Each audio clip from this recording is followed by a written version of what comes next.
கட்டிடத்தினுடைய முழுவதுக்குமான செலவையும் இந்த தம்பதிகள் தான் தந்திருக்கிறார். 8ஆம் வகுப்பு படித்த அந்த இளைஞர் தான் 20-21 இளைஞர்களை வைத்து இந்த திருவாசகம் 656 பாடலை செதுக்குகிற வாக்கியத்தை சிவபெருமான் கொடுத்தார். $100 million. வணக்கம் ரோடு. நாங்கள் இன்றைக்கு எங்கே நிற்கிறோம்னு சொன்னால் யாழ்ப்பாணம் நாவல்குடியில் நிற்கிறோம். நாவல்குடி உங்களுக்கு தெரியும் சிவபூமி அறக்கட்டளை சைவத்துக்கும் தமிழுக்கும் தொண்டாற்றி வருது. அந்த வகையில் இந்த நாவல்குடியில் வந்து திருவாசக அரண்மனை இருக்குது. இங்கால வந்து சிவபூமி அரும்பொருட்காட்சியம் இருக்குது. இதற்கு அடுத்தபடியாக 3ஆவதாக திருவாசக அரங்க திறப்புலக்கான இருக்குது. இந்த முதல் நிகழ்வாக திருவாசக அரண்மனைக்கு இருக்கிற தட்சிணாமூர்த்திக்கு வழிபாடுகள் இடம்பெற்று இங்கிருந்து தான் சுவாமி படம் எடுத்து செல்லப்பட்டு திருவாசக அரங்கத்துக்கு இருக்கிற படகரையில் வைக்கப்பட்டு அரங்க நிகழ்வுகள் இடம்பெற இருக்குது. இந்த அரங்கத்தில் இடம்பெற உரையில வந்து அடுத்ததாக கொடைவளர்கள் என்ன செய்ய போகின்றார்கள், இவ்வாறான சேவைகளை செய்யும் பொழுது அரச தரப்பிடமிருந்து வருகின்ற அழுத்தங்கள் என்ன, இவ்வாறு பல விடயங்களை இதில் அறிய இருக்கிறோம். மிஸ் பண்ணாம இந்த வீடியோ பாருங்க. தொடர்ந்தும் வீடியோவில் இணைஞ்சிருங்கள்.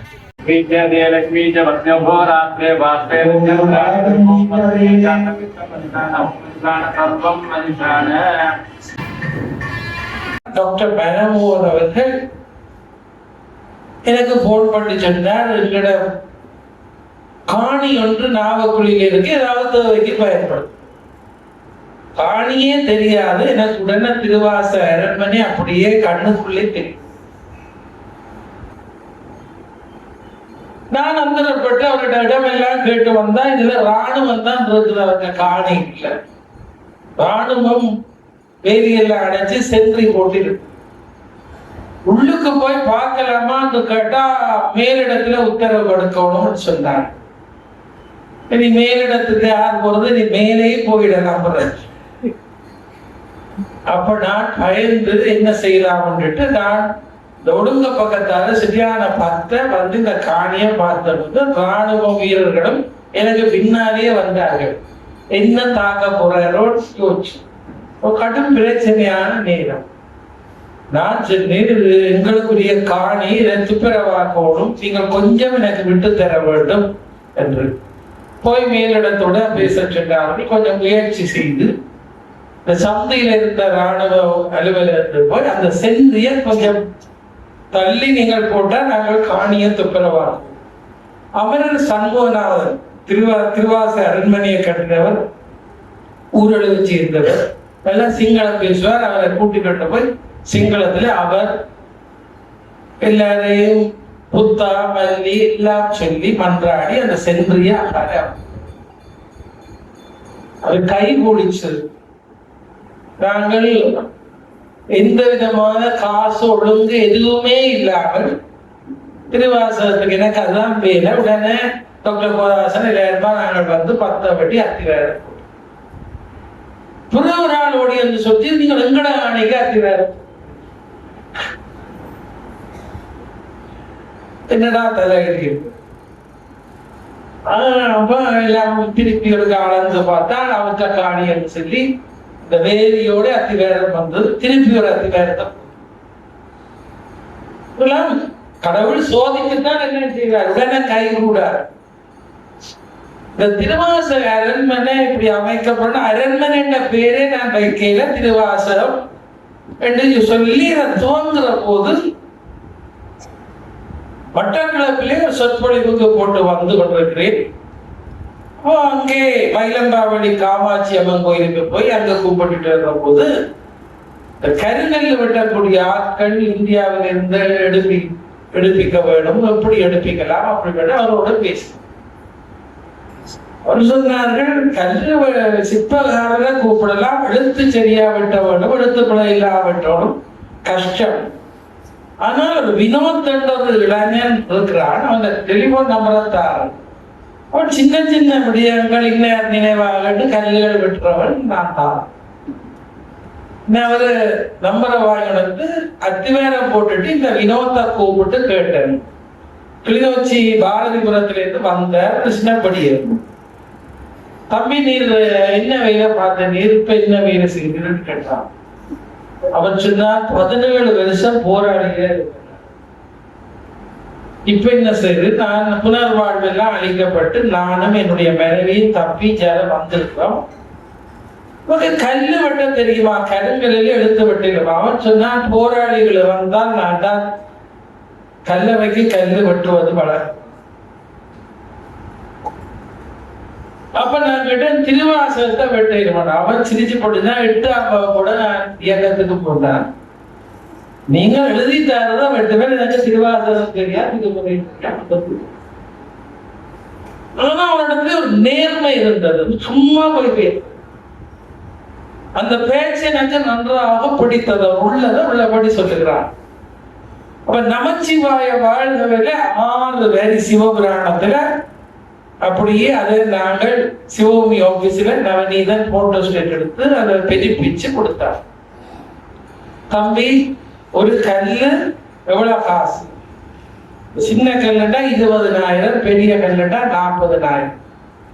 சரி, ஒரு சின்ன கல்லுல திருவாசகத்துக்கு வரிய வெட்டி கொண்டு வாங்க. உங்களுடைய எழுத்து எல்லாம் சரியா இருந்தா அப்புறம் பார்ப்போம். ஒரு கிழமையில அந்த கல்லை கொண்டு அந்த இளைஞன் வந்தான். ஒரு எழுத்துக்குள்ள அச்சு போல எழுத்து. நான் முடிவெடுத்து விட்டேன், தம்பி நீதான் திருவாசகத்தை பதிப்பிக்க. 8ஆம் வகுப்பு படித்த அந்த இளைஞன் தான் 20-21 இளைஞர்களை வைத்து இந்த திருவாசகம் 656 பாடலையில் கருங்கல்ல செதுக்குகிற வாக்கியத்தை சிவபெருமான் கொடுத்தார். எல்லாரும் எத்தனையோ முயற்சி செய்துட்டார்கள் ஒரு எழுத்துக்குள்ள தேடி, கண்டுபிடிக்கவில்லை. நாங்கள் பரவம்புல சச்சியானந்த விளையாட்டு புத்தகமாயினும் பேராசிரியர் குமார வடிவேல் அவர்கள் இன்னதுதான் நீங்கள் பதிப்பித்தார் நல்லதார்கள். பேராசிரியர் சுசீந்திர ராஜா அவர்கள் நோய்வாய்ப்பட்டிருந்த காலத்திலும் தன்னுடைய மகன் மருத்துவரிடத்திலே ஒரு புத்தகத்தை அனுப்பி இந்த புத்தகத்திலே ஒரு எழுத்து பிழையும் என்கிறார். கடைசியாக இந்த சுசீந்திர ராஜா அவருடைய அந்த புத்தகத்தை வைத்துதான் நாங்கள் செய்தோம். ஒரு எழுத்து பிள்ளை என்றால் உடனே ஒரு கல்லை நீக்க வேண்டும். இப்ப எல்லாரும் சும்மா சுத்தி பார்த்துட்டு நல்லா இருக்குன்னு போவாங்க. எனக்கு அதையும் சுத்தி பார்த்துட்டு நல்லா இருக்குன்னு போனா கோபம் வருது. கொஞ்ச நேரம் நின்றுட்டு போகும். எவ்வளவு கஷ்டப்பட்டு கல்லை பொழிஞ்சு இவ்வளவு கஷ்டப்பட்டு திருவாச அரண்மனை வச்சா சும்மா டூர் போய்க்க நாங்க கெசுனா வச்சு போனாங்க, இங்கே போனாங்க, இதையும் ஒருக்கா பார்த்துட்டு சில வரி வர்ற வந்து அப்படி இப்படி போவார்கள். எதுல நின்று படம் எடுக்கலாம்னு கேட்பார்கள். சிலர் கேட்காமலே படம். ஒருவனும் இது யார் கொத்தினார்கள், எப்படி செய்தீர்கள் அப்படி கேட்பவர்கள் மிக குறை. கஷ்டப்பட்டு அது தைப்பொங்கலுக்கு கூட அவங்க இரவா இருந்து கல்ல பொழைச்சிட்டு 1.5 வருஷம் வெட்டிய 10 மணிக்கு காசு வாங்கி கொண்டுதான் அந்த 21 பேரும் தைப்பொங்கலுக்கு போனாங்க. இங்கேயே படுத்திருந்து இங்கேயே தங்கி இருந்து அவர்கள் சாப்பாடு போட்ட நாய் ஒன்று இன்னும் இந்த கோயில்ல படுத்து. பாவம் இங்கேயே இருக்கு அந்த நாய். நாங்கள் கொண்டு வரையில இந்த சிற்பிகள் போட்ட சாப்பாடு இருக்கு. அது பெரிய பாக்கியசாலி. நாய்க்கடையாய் கிடந்த அடியணும். அது திருவாசகத்தை ஒரு நாள் சுற்றி வருது. இந்த பெரிய ஏனையின் ரோட்டுல போய் ஒரு நாள் குறுக்க போனது கிடையாது. இங்கே இருக்கும். அங்க இருக்கிற அரும்பொருட்காட்சியகத்துக்கு அது என்ன செய்யுது, நடபாதையாலதான் டெலோலைனால போகுது. அங்க 7 வருஷம் அந்த நாய் இங்கே இருக்கிறது. இதெல்லாம் அதிசயம். நான் எல்லாத்துக்கும் சொல்ல முடியாது. எனவேதான் திருவாசக அரண்மனை இப்படித்தான் உருவானது. அது உருவாகி கொண்டிருக்கிற போது திறக்க வேண்டும். அதற்கிடையிலே கந்த சஷ்டிக்கு உரையாற்றுவதற்கு திருச்செந்தூருக்கு போய் திருச்செந்தூர்ல தள்ளி கொண்டு போய் விட்டார்கள். நான் பிரசங்கத்துக்கு போனால் எனக்கு மதிப்பு கொடுத்தார்கள். நான் அந்த தட்சிணாமூர்த்திகளிலே இருந்தேன் கட்சியில. அப்பொழுதுதான் எனக்கு ஒரு ஆசை வந்தது.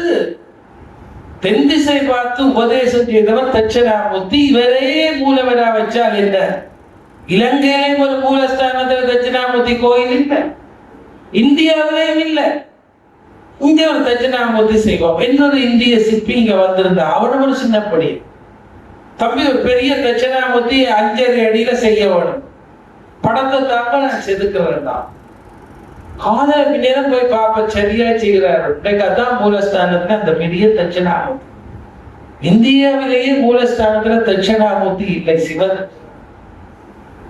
இந்தியாவில் இருந்த ஒரு மகான் திருப்பத்தூர்ல இருந்து அடியார்களை சேர்த்து கொண்டு வந்தவர் அழுத.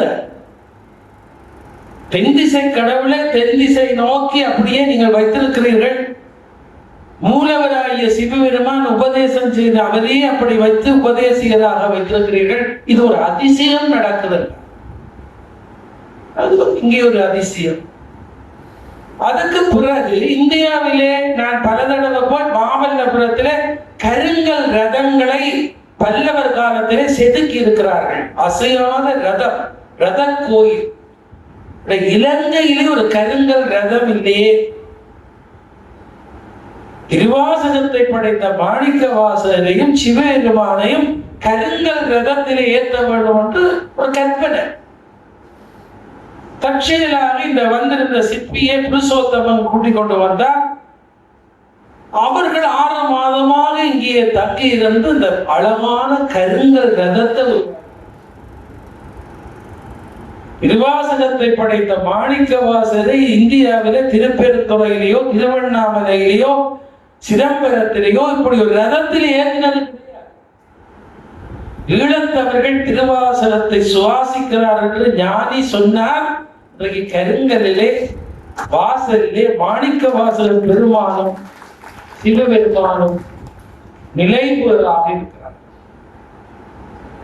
எல்லாவற்றுக்கும் மூலமாக வித்திட்டவர் இன்றைய பிரதம விருந்தினர் டாக்டர் மனமோகனும் அவருடைய பாரியார். ஆஸ்திரேலியாவுக்கு இப்பொழுது 11 தடவை நான் பயணம் செய்திருக்கிறேன். ஒவ்வொரு பயணத்துக்கும் எனக்கு விமான சீட்டெல்லாம் அவருடைய ஏற்பாடு தான். எனக்கே தெரியாது. அங்க எனக்கு டிக்கெட் வரும், நான் போவேன். எங்களுடைய இந்த திருவாசக அரண்மனைக்கு நிலம் மட்டுமல்ல, எவ்வளவோ நிதி தந்திருக்கிறார்கள், எவ்வளவோ உதவிகள் ஆண்டுதோறும் எங்களுடைய பணிகளுக்கு தந்தார்கள். எல்லாவற்றுக்கும் மேலாக இன்றைக்கு காலையிலும் எங்களுடைய துர்காபுர மகளிர் இல்ல பிள்ளை ஒன்றுக்கு திருமணம் செய்து திருமண சடங்கு முடிந்து அந்த கலையோடு மேல்கால் கழுவி போட்டு நான் இங்க வந்தேன். 2018ஆம் ஆண்டு பதவியேற்ற பிறகு இன்றைய திருமணத்தோடு 21வது பிள்ளைக்கு திருமணம் செய்து வைக்கின்ற பாக்கியம் எனக்கு கிடைக்கும். அதுல கிட்டத்தட்ட 10 பிள்ளைகளுடைய திருமணத்துக்கு நகை தந்த தம்பதிகள் தான் இன்றைய விழாவினுடைய பிரதமர். இன்றைக்கு திருமணம் அவருடைய மனைவி தந்த பூட்டு காப்பு 9,60,000 ரூபாய். அந்த காப்பு மட்டும். ஏன் சொல்லுகிறேன் என்றால், சில மனிதர்களை கடவுள் அனுப்புகிறார். அவர்கள் தான் கூரைச்சீலை வாங்கி கொண்டு வந்தார்கள்.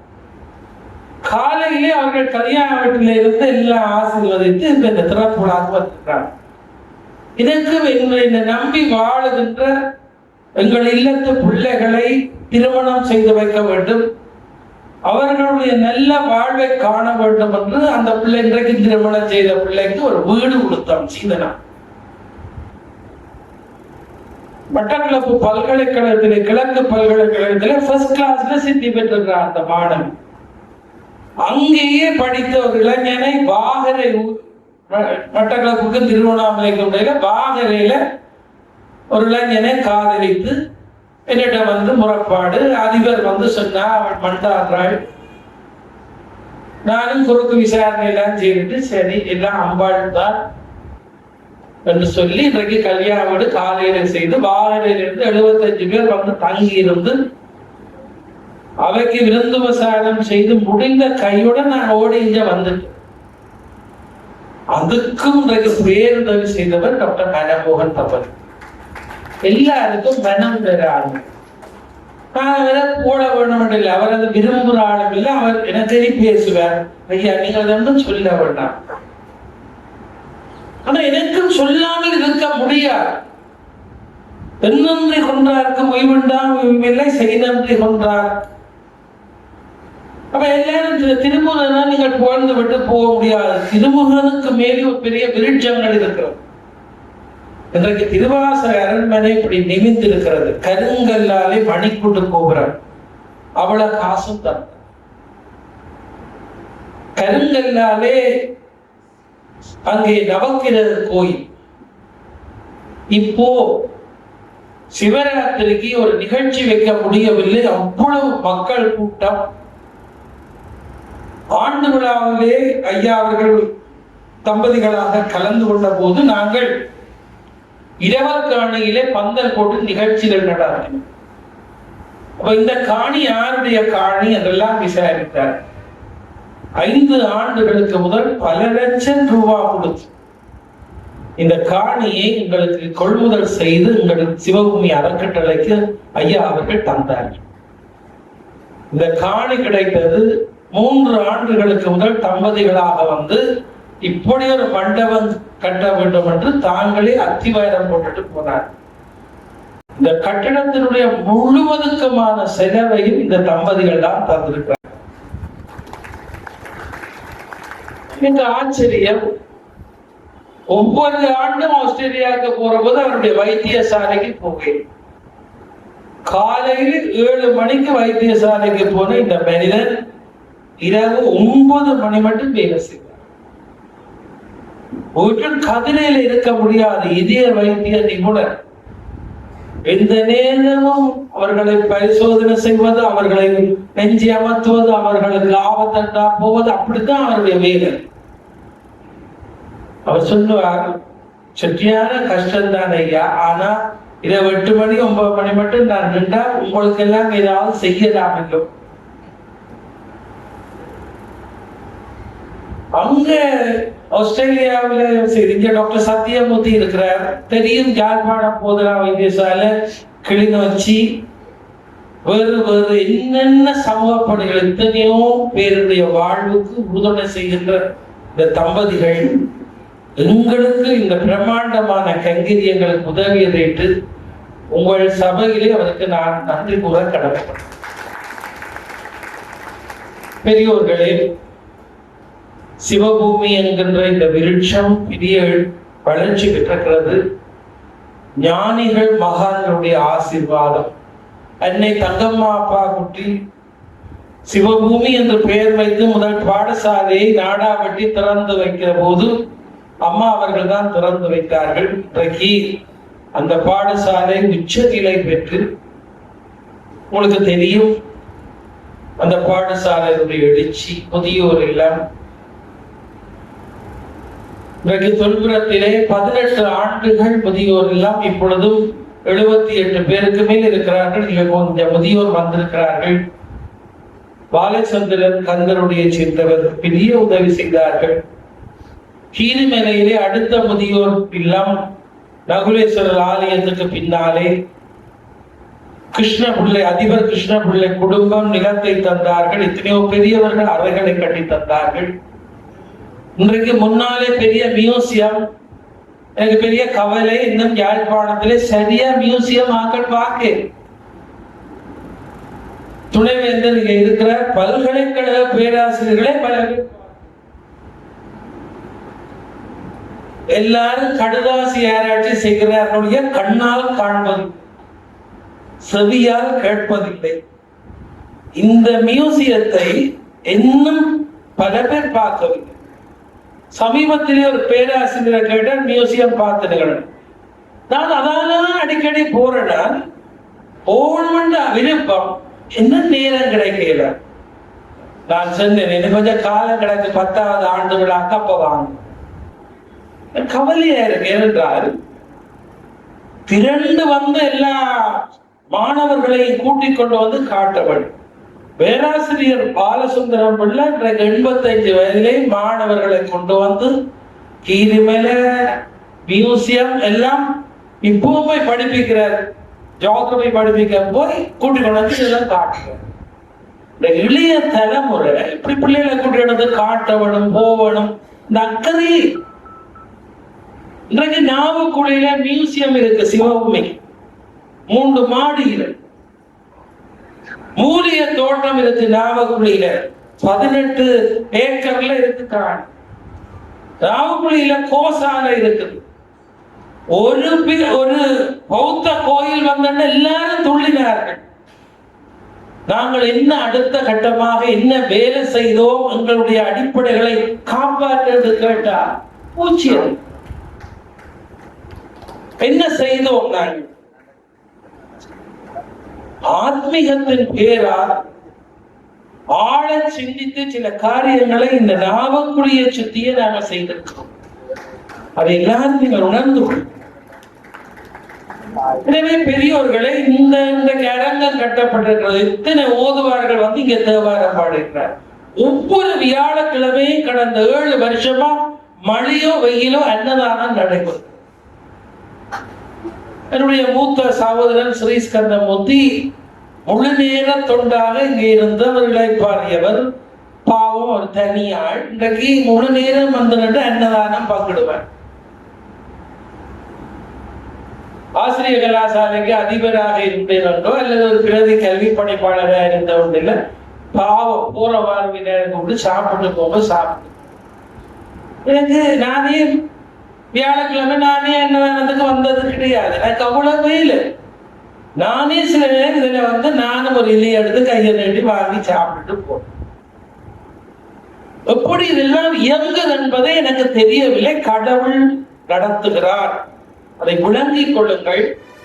இந்த செம்மணி வளைவுக்கு பக்கத்திலே இன்றைக்கு இந்த வளைவு, செம்மணி வளைவிலே முருகன் அந்த இடத்திலே வருவதற்கு கூட அந்த சிந்தனையை நான் தான் ஏற்படுத்தினேன். யாரும் நம்ப மாட்டேன். ஆஸ்திரேலியாவிலே டாக்டர் எங்களுடைய கமலநாதன் அவருக்கு சொன்னேன், சுவாமி விவேகானந்தர் வந்து நாவக்குழி போயிடத்தில் இறங்கி இந்த வாசல்ல இருந்து சோடனை சோடிச்சு ஊர்வலம் கொண்டு போனது என்று பதிவு செய்திருக்கிறார். எனவே இதிலே ஒரு முருகப்பெருமானுக்கு ஒரு வளைவு கட்ட வேண்டும் என்று ஆஸ்திரேலியாவில் ஒரு விழாவிலே கேட்டேன். அவருடனே வந்து இங்கெல்லாம் பேசி கீட்டி அது இன்றைக்கு வளைவு திறக்கப்பட்டிருக்கிறது. சிந்தனையை கொடுத்தது நான், என்னுடைய பணம் இல்லை, நான் கட்டோம். அதுக்கு பக்கத்தில் இன்றைக்கு சிவலிங்கம் வைக்கப்பட்டிருக்கு. அந்த நிலம் வேறொரு தென்னிலங்கையில் இருக்கிறதுக்கு கொடுக்க ஆயத்தப்படுத்தப்பட்ட போது கடும் முயற்சி செய்து இன்றைக்கு சிவபூமிக்கு அதுல 2 ஏக்கர் நிலம் எடுக்கப்பட்டு இப்ப மண் பரவப்படுது. எதற்காக என்றால் விழப்போகின்ற மந்திரி மனையினுடைய வடிவத்தை இங்கே கொண்டு வந்து, எப்படி லண்டன்ல ஷேக்ஸ்பியருடைய டூப்ளிகேட் வீடு இருக்குதோ, எப்படி தோமஸ் அல்வா எடிசனுடைய வீடு விழப்போகிற அமெரிக்க வீட்டுக்கு இன்னொரு டூப்ளிகேட் இருக்கோ, ஏன் மந்திரி மனைக்கு ஒரு இன்னொரு டூப்ளிகேட்டை கட்டி டூரிஸ்ட் எல்லாம் வந்து நின்று காப்பாற்ற வேண்டும் என்பதற்காக அந்த 2 ஏக்கர் நிலம் எடுக்கப்பட்டு இதுவரை கஷ்டப்பட்டு 30 லட்சம் ரூபாய் மண் போட்டு, கொஞ்சம் மண் ஆர்டிஓ எங்களுக்கு தந்தார். இப்போ நாங்கள் கவர்னரை கேட்டுக்கொண்டே இருக்கிறோம். மண் நிரப்பி அதுக்கு படம் எல்லாம் வரைஞ்சாச்சு.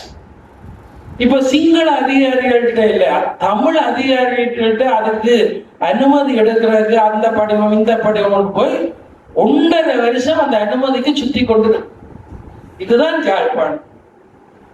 என்ன வேலை செய்ய போறோம்னு சொல்லியாச்சு, எதற்காக செய்ய போறோம்னு சொல்லியாச்சு. அப்படியே அந்தந்த மேசையில அலுமாரியில ஃபைல் இருக்கும். நீங்கள் நிரப்பினதெல்லாம் பிள்ளை என்று திருப்பி அப்படி கட்ட தந்து விடுவார். நாங்கள் ஆசிரியரா இருக்கலாம், அதிபரா இருக்கலாம், எங்களுக்கு இந்த தொழில்நுட்ப படிவம் நிரப்புற அறிவுகள் போனால் அந்த அதிகாரி தான் என்ன செய்யணும், இது நாட்டுக்கு தேவையான ஒன்று, நான் திருப்பி நிரப்பித்தான் நிரப்புறதுதான் ஒரு தர்மம். அவ்வளவு கட்டையும் திருப்பி 5ஆவது தடவை திருப்பி விட்டுட்டார். நாளைக்கு எல்லாரும் வந்து அருமையா இருக்கு, நல்லா இருக்கு, எவ்வளவு பிடிச்சது உங்களுக்கு. மாடு பிடிக்கிறதே எவ்வளவு முடிஞ்சது, எவ்வளவு பிடிச்சது, முடிஞ்சதுனாலும் இல்லாத சொல்லு எவ்வளவு பிடிச்சதுன்னாலும் பொல்லாது. கட்டிடங்கள் எழுந்து நிற்கின்றது என்றால் அதுக்கு கண்ணீர் மல்கத்தான் நாங்கள் ஒவ்வொரு விடயத்துக்காக அடைகிறோம். அதான் யாழ்ப்பாணம். கவர்னர் அடிக்கடி சொல்றாரு, ஐயோ இந்த எல்லாரும் ஆக்களை திருப்பி அனுப்பாதோ திருப்பி அனுப்பாங்க. எந்த அலுவலக போன உடனே ஒரு அலுவலச்சி அப்ப எனக்கு எல்லாரும் நிறைஞ்ச எனக்கே இந்த கஷ்டப்பட்டா சாதாரண ஒரு மனிதனுக்கு எப்படி இருக்கும்? இதனாலதான் நான் உங்கள் எல்லாரையும் பார்த்து கெஞ்சி கேட்கிறேன். எத்தனையோ பெரியவர்கள் இருப்பீர்கள். ஒரு நல்ல விஷயம் ஒப்புறப்போனா நீங்களே பல்ல தூக்கி கொண்டு போய் எல்லாருமா செய்து ஒரு வாரத்துக்குள்ளே உள்ள ஒப்பிட்டு இல்லைன்னா இப்படித்தான் யாழ்ப்பாணம் இருக்கும். அது எந்த மாற்றம் இல்லை. ஒரு குளமும் தோண்டமான ஒரு குளத்தை புனர் நிர்மாணம் செய்யணும்னு கேட்டா அங்க தேசியன் இருக்கிறார், ஆணையாளர் இருந்தவர், பிராமண கட்ட குளத்தை தூர்வாரியம் செய்யணும்னா தேசியனோட சொல்வார், இது எம்பவர்மெண்ட் டிபார்ட்மெண்டே நீங்கள் கமிஷன் எடுக்கணும், நீங்கள் கவர்னர் ஆபீஸர கமிஷன் எடுக்கணும், நீங்கள் என்ன ஆர்கியோலஜியில கமிஷன் எடுக்கணும், நீங்கள் பிறகு நீர்ப்பாசன திணைக்களத்தில கமிஷன் எடுக்க வேணும் என்று அவர் பாவம் சொல்லிவிடுவார். இவ்வளவு அடுத்து குளம் கரைக்க வேண்டும் தேவை எனக்கு. அந்தந்த ஊர்ல இருக்கிற தொண்டர்களே, நீங்கள் உங்களுக்கு எல்லா அனுமதி இருந்தாலும் குளங்களை தோண்டுமோ தண்ணி வெளியில நிக்காமடா ஒரு 10 தொண்டர் நினைச்சா செய்து முடிக்க கடைசி மட்டும் படிவங்களோட இந்த தமிழினம் இருக்கு. பெரிய கவலையில தான் நான் இந்த தலைமை உரையில் சொல்றேன். பெரிய கஷ்டம். இதே போலத்தான் அது கீரிமலையாக இருக்கலாம், அந்திரேட்டி செய்யற இடத்துல கல்லு வெட்டுதுன்னா எல்லாரும் அழுதொண்டுதான் இருக்கிற யாழ்ப்பாணம். எல்லாரும் கொண்டே அஸ்தி போடுறாங்க. இது இல்லை. எனவேதான் பெரியோர்களே, எப்படி திருவாசகன் எப்படி இதெல்லாம் கைகூடுகிறது என்றால் அதுக்கு ஒரு தெய்வ சக்தியும் சில நல்ல மனிதர்களுடைய தொடர்பு, நல்ல கைங்கரியங்கள் ஒப்புவர வேண்டும் என்கிற நினைப்பும் நித்திர வராமல் செய்வதனாலே இது நடக்குது. எனவே என்னுடைய தலைமை உரை நீண்டதாக இருந்தாலும் இந்த அரங்கம் அடைய வாயிலாக எல்லாரும் பயன்படுத்துங்கள். இன்னத்துக்கு திருவாசகத்துக்கு, திருமுறைக்கு. இன்றைக்கு திருமுறையில தான் நடனம் ஆட இருக்கிறார். நல்ல நாடகத்துக்கு, நாடகத்தால் நடிகார் போல் நடித்தன்னு பாடு. நல்ல நாடகத்துக்கு, நல்ல இசையரங்கத்துக்கு, நல்ல விஷயங்களுக்கு பயன்படுத்தணும். மண்டபம் கட்டணும்னா நாளைக்கு கட்சி கூட்டத்துக்கு ஒரு நாவக்குடியில மண்டபம் தாங்க இருக்காங்க. பெரிய கஷ்டம். துர்கா மணி மண்டபம் இருக்குது. எத்தனையோ பேர் என்ன மண்டபத்துக்கு ஏனென்றா கட்சி கூட்டத்துக்கு தேவை மண்டபம் இருக்க அது பக்கம். இது என்ன நோக்கத்துக்காக கட்டப்பட்டிருக்கு? ஒரு கட்சியோட நான் பார்க்கிறேன். இது திருவாசக அரங்கம். அதனால இந்த இத்தகைய மண்டபங்களுக்கான தேவையை, இத்தகைய மண்டபங்கள்ல இருந்து எதிர்கால தலைமுறைக்கு என்ன கொடுக்கலாம் என்று பாருங்க. எனவே இந்த மண்டபத்துல நாளைக்கு என்ன செய்யலாம் என்று கேளு. அப்படியான எல்லா விஷயத்தை கிளம்ப கஷ்டம். நாங்கள் துர்கா மணி மண்டபம் அது கூட அந்த காலத்துல நாம் தான் நிலம் எல்லாம் எடுத்து கட்டி அந்த மண்டபத்துல அடிக்கடி சில பேர் மோதி கொடுப்பாங்க. கோயில் வீதி அந்த மண்டபத்துல நாங்கள் வேற கூட்டங்கள் தைக்கிறார். பொது நன்மை தான் என்று சில பேர் சிரிப்பார்கள். பொது நன்மை வேற. பொது வழிகள் கணக்கா இருக்கு. முத்த வழி இருக்கு, அந்த வழி இருக்கு, இந்த வழி இருக்கு. தயவு செய்து ஆத்மீகத்துக்குரியதை ஆத்மீகமா விடுங்கோ. ஆத்மீகத்துக்குரிய நிலையங்களை ஆத்மீக ரீதியில வளப்படுத்துவதற்கு எல்லாரும் ஒன்றுபட்டு பாடுபடுங்கள்.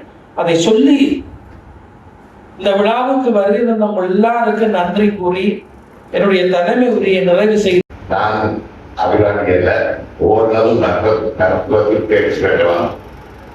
இருந்தாலும் எனக்கு என் மண் மீதும் என் சமயத்தின் மீதும் மக்கள் மீதும் இருக்கிற பாசம் என்னை இந்த காரியங்களை செய்ய தோன்றுகிறது. நான் இங்கு இருக்கும் இதற்கும் பணத்தை நான் ஒரு கஸ்டோடியனாக இருப்பதாக நானும் யோசிக்கிறோம். எப்பொழுது ஏதாவது நல்ல காரியத்தை செய்ய முடிந்தால் அதை செய்ய வேண்டும் என்ற மனதை தான் இருக்கின்றோம். கடந்த அக்டோபர் மாதத்திலே நான் மிகவும் நோயாளப்பட்டிருந்தேன். நான் உயிரோடு தப்புவேனோ கூட எனக்கு தெரியாது. அப்பொழுது எனக்கு அவருக்கு ஏற்பட்ட யோசனை, எனது மனைவிக்கு கிடைச்சல் இல்லை, அவருக்கு தேவையான புத்தி இருக்கின்றது, எனது பிள்ளைகள் நன்றாக இருக்கின்றார்கள், ஆனால் எனக்கு ஒரு சொற்கத்தாரத்தை தந்தால் அந்த காலத்திலும் மக்களுக்கு பணியாற்ற வேண்டும் என்பதால் எங்களுக்கு சென்ற வருடத்திற்கு 1 அல்லது 2 வருடங்களாக செல்வேன். முக்கியமாக மருத்துவத்துறையிலே 25 ஆண்டுகளுக்கு ஆஸ்திரேலியன் மெடிக்கல் ஃபவுண்டேஷன் ஒரு